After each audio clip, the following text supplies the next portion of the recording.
Este es un recorrido por los últimos hechos que han remecido a la Iglesia Católica. Pusimos en la mira el caso Caradima, la historia del párroco que generó un imperio rodeado de perversión y abuso, denuncias de jóvenes seminaristas que un día vieron truncados sus sueños. Un seguimiento a cómo la Iglesia ha enfrentado estos delitos con errores y aciertos y la oportunidad de reconstruirse desde la transparencia. El caso Caradima desató la peor crisis que recuerde la Iglesia Católica chilena. No solo por el daño a su imagen pública, sino por la división entre quienes apoyaron al cuestionado sacerdote y quienes lo denunciaron. Al final, la Iglesia se alineó tras el fallo vaticano que lo condenó, pero surgen dudas legítimas respecto a si la jerarquía eclesial intentó por años ocultar el escándalo a cualquier precio. Mientras tanto, Fernando Caradima seguía formando sacerdotes, más de 30 en total, 4 de los cuales hoy son obispos. Los pecados de la Iglesia es el reportaje de la periodista Loreto Moya.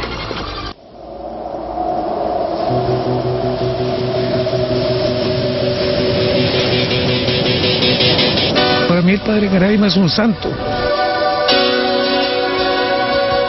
Ya reventaron la imagen de un cura santo, me parece indignante. Permiso. Tiene toda mi confianza. El reverendo Fernando Caradima Fariña es declarado culpable. El 18 de febrero pasado, el nuevo arzobispo de Santiago, Monseñor Ricardo Esati, declaraba en una conferencia de prensa lo que hace algunos meses parecía impensado. El fallo del Vaticano venía a enmendar la escasa justicia que se le había entregado a las víctimas.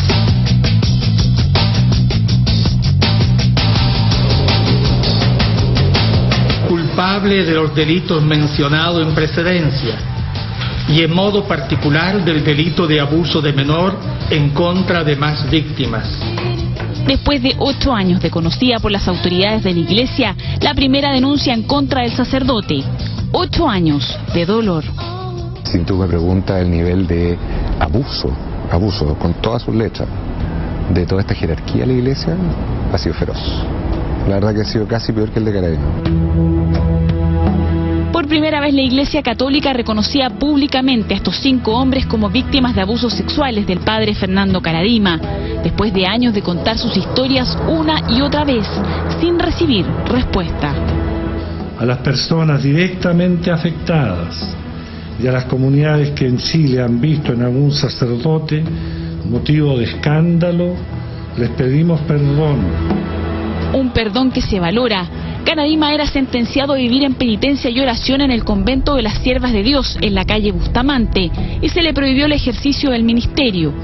El sacerdote no volvería a tener contacto con jóvenes nunca más. Esta es una de las penas más graves y más duras que el Vaticano ha impuesto en contra de una persona, incluso mucho más dura que la que le impuso al padre Maciel. Pero si hay algo inconcebible en esta historia es la lentitud del proceso, que comenzó con una carta escrita por José Andrés Murillo, una de las víctimas, el 2003. El sacerdote jesuita Juan Díaz fue el intermediario. Sino que simplemente quería que supieran, miren, aquí hay un personaje que tiene mucho poder, que es considerado santo, que es tratado como santo, pero que la verdad es que tiene actitudes que son impropias, por lo menos, y que abusa sexualmente. Como nos confirma en este mail, le animé a escribir una carta al señor cardenal, la cual entregué personalmente. El cardenal se mostró afectado y me prometió que iba a tomar en serio la denuncia. En esa señalación, esa primera señalación, él habría dicho que contaba, manifestaba su relato, pero que él no quería interponer un recurso canónico. En ese momento, uno de los hombres cercanos al cardenal era el vicario de la zona centro, el presbítero Francisco Javier Manterola, miembro de la Unión Sacerdotal del Bosque, dato no menor. Que ahí faltó un seguimiento pastoral de esta persona, ¿ya? Tengo entendido que él se lo había encargado a un sacerdote, pero no sé si eso quedó claramente estipulado. No fue así, la denuncia quedó olvidada. 2 años más tarde, Murillo vuelve a denunciar, esta vez a través del sacerdote jesuita Rodrigo García, quien le entregó una nueva carta, esta vez al entonces obispo auxiliar de Concepción, Ricardo Esati. Semanas más tarde, el obispo se reunió con su denunciante y por primera vez esto llegó a manos de un promotor de justicia. No porque alguien como sorteó sus obstáculos, sino que se acogieron a lo profundo de algunas estructuras de la Iglesia que hacen posible, por lo menos hacen posible, este tipo de situación. Ya habían pasado 2 años de la primera denuncia. La ley dice, apenas exista una noticia, investíguese. El padre Percival Cowley, ex capellán de La Moneda, también le tocó interceder entre las víctimas y el cardenal. Él conoció la denuncia directamente de James Hamilton. En la práctica, lo que Jimmy Hamilton me pidió fue que yo le hiciera un contacto de tal manera que la información pudiera llegar, ¿cierto?, a la autoridad eclesiástica. Tiempo después, el propio Hamilton le contó que nada había pasado con las denuncias. Yo llamé por teléfono a la casa, digamos, del cardenal, hablé con el secretario del cardenal, le dije que era un tema grave y urgente. Y de eso nunca más se supo. Hoy no oculta su molestia por la lentitud de esta investigación. Mira, fueron sentimientos encontrados, ¿no? Por un lado de pena por lo que estaba pasando y también de rabia. Y luego no solamente de rabia, finalmente igualmente de vergüenza. ¿Pero por qué tanta dificultad para comenzar una investigación al padre Karadima? Tú has visto que todos han jurado que se quieren reunir con nosotros. El cardenal, Isati, Arteaga, todo no, queremos dar el abrazo fraterno. Pero son unos hipócritas. La Iglesia Católica se ha caracterizado por un mal manejo en temas relacionados con la sexualidad. Ocultamiento, poca transparencia y defensas corporativas son solo algunas de las definiciones que se le atribuyen a esta institución. Decenas de casos que han quedado en el olvido o sin ninguna respuesta. Uno de los más emblemáticos es el de Monseñor Francisco Cox, ex arzobispo de La Serena. El 2002, una ola de rumores afirmaba que el sacerdote tenía conductas sexuales con menores, pero nunca hubo una denuncia formal. El purpurado desapareció de la faz de la tierra, nunca más se supo de él. Monseñor Cox no sabemos. Yo creo que el pueblo católico chileno tiene derecho a saber dónde está y qué está haciendo. No tenemos información sobre eso. Y es que al parecer la homosexualidad es mucho más común de lo reconocido dentro de la Iglesia, al igual que en la sociedad entera. Lo complejo no es la cantidad, sino con el secretismo que se tratan estos casos. Este sacerdote fue consagrado hace 7 años. Hoy prefiere no mostrar su rostro ante la realidad que lo aqueja. Yo siempre supe mi condición sexual, siempre supe de mi homosexualidad. Por supuesto nunca lo había conversado con nadie. Asegura que sus primeros años fueron tranquilos, era capaz de cumplir con su condición de sacerdote. Con el tiempo, al pasar los años, empecé a sentir más atraído por lo de las personas del mismo sexo. Lo busqué en primera instancia a través de los chats, a través de los chat gay que hay. Pero un día le ocurrió lo peor. Conoció a una persona por chat y de a poco se fue interesando en ella.